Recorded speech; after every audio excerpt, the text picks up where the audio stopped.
मित्रों, अब बात करेंगे मकर राशि की। 2026 में इनका विस्तृत राशिफल क्या कुछ है। मकर राशि वाले जातक, जैसे एक कमी आपके अंदर यह रही जो 2025 में देखने को मिली, आप किसी कार्य को जब प्रारंभ करते हैं तो उस कार्य को बिना पूरा किए हुए आप किसी दूसरे लक्ष्य तक पहुंचने का प्रयास करने लगते हैं, या कोई दूसरा कार्य आपको अच्छा लगने लगता है, या फिर लंबे समय का संघर्ष आप जिस कार्य को कर रहे होते हैं उसी में फंस जाते हैं।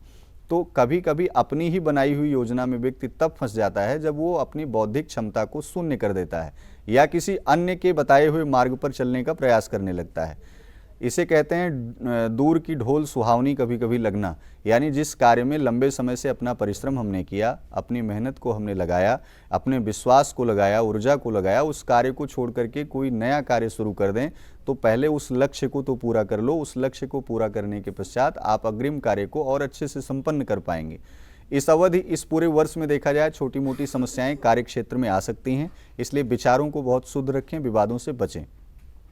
कार्य क्षेत्र में आपके कार्यों में सफलता प्राप्त होगी। एकाग्रता का विशेष रूप से ध्यान देना होगा। व्यापार के लिए नया व्यापार भी शुरू कर सकते हैं, कोई बड़ी डील हो सकती है। विदेश से व्यापार के तारतम्य आपको आपके जुड़ते हुए दिखाई पड़ रहे हैं, यानी सकारात्मक परिणाम मिलेंगे।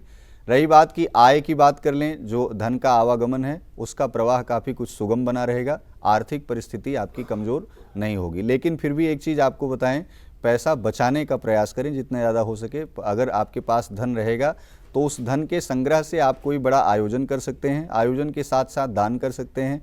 दान के साथ साथ अपने जीवन में कुछ न कुछ भूमि, भवन, वाहन आदि चीज़ों को यदि खरीदने का मन बना रहे हैं तो उसे अचानक ले सकते हैं। इस वर्ष पूरे काले कलर के वस्त्रों से आपको बचना होगा, काली चीज़ों से, काले रंग से आपको बच करके चलना होगा। विद्यार्थियों को खास करके, यदि आप अपने विद्याध्ययन में उस मेहनत को जो लंबे समय से कर रहे हैं और उसकी सफलता प्राप्त करना चाहते हैं, यानी उपलब्धियां प्राप्त करना चाहते हैं, तो यकीनन कहीं ना कहीं नेगेटिव जोन से, नकारात्मक जोन से आपको बचना होगा। क्योंकि कभी कभी क्या होता है, जैसे हम 2 बार 3 बार एग्जाम दे लिए तो हमारा मन और विश्वास टूट जाता है, लेकिन हम अपनी कमी जो होती है उस पर ध्यान नहीं दे पाते कि हम क्यों फेल हो रहे हैं। तो एकाग्रता बहुत ज़रूरी है। विद्याध्ययन ही नहीं, हर चीज़ में एकाग्रता बहुत आवश्यक है। जीवन साथी के साथ रिश्तों में यदि मर्यादा बना करके चलेंगे तो यकीनन कहीं न कहीं पवित्र रिश्ते बने रहेंगे, बंधे रहेंगे आप उसमें, और परिस्थितियां भी आपके पक्ष में रहेंगी। जब जब आप मर्यादा भूल जाएंगे तो कहीं न कहीं रिश्ते तार तार होना शुरू हो जाएंगे।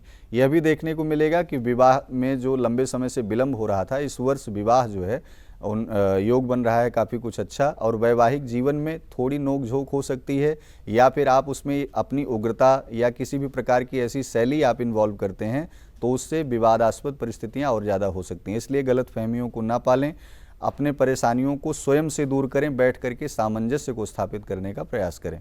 स्वास्थ्य के लिहाज से खान पान संतुलित रखने की ज़रूरत है।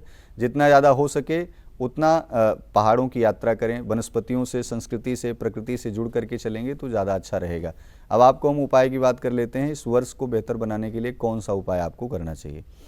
उपाय आपको करना है, यदि मंगलवार का व्रत रखते हैं या फिर हनुमान जी में आस्था रखते हैं, और यदि नहीं रखते हैं तो हनुमान जी में आस्था रखना शुरू करिए। यह वर्ष मंगल आपके लिए काफ़ी कुछ अच्छा करेंगे, आपके जीवन में कुछ अच्छा लेकर के आएंगे। साथ ही साथ हनुमान जी की उपासना करें। यदि आप शारीरिक रूप से बहुत पीड़ित रहते हैं या किसी रोग से बहुत ग्रसित हैं तो उससे निजात पाने के लिए बजरंग बाण का पाठ करें।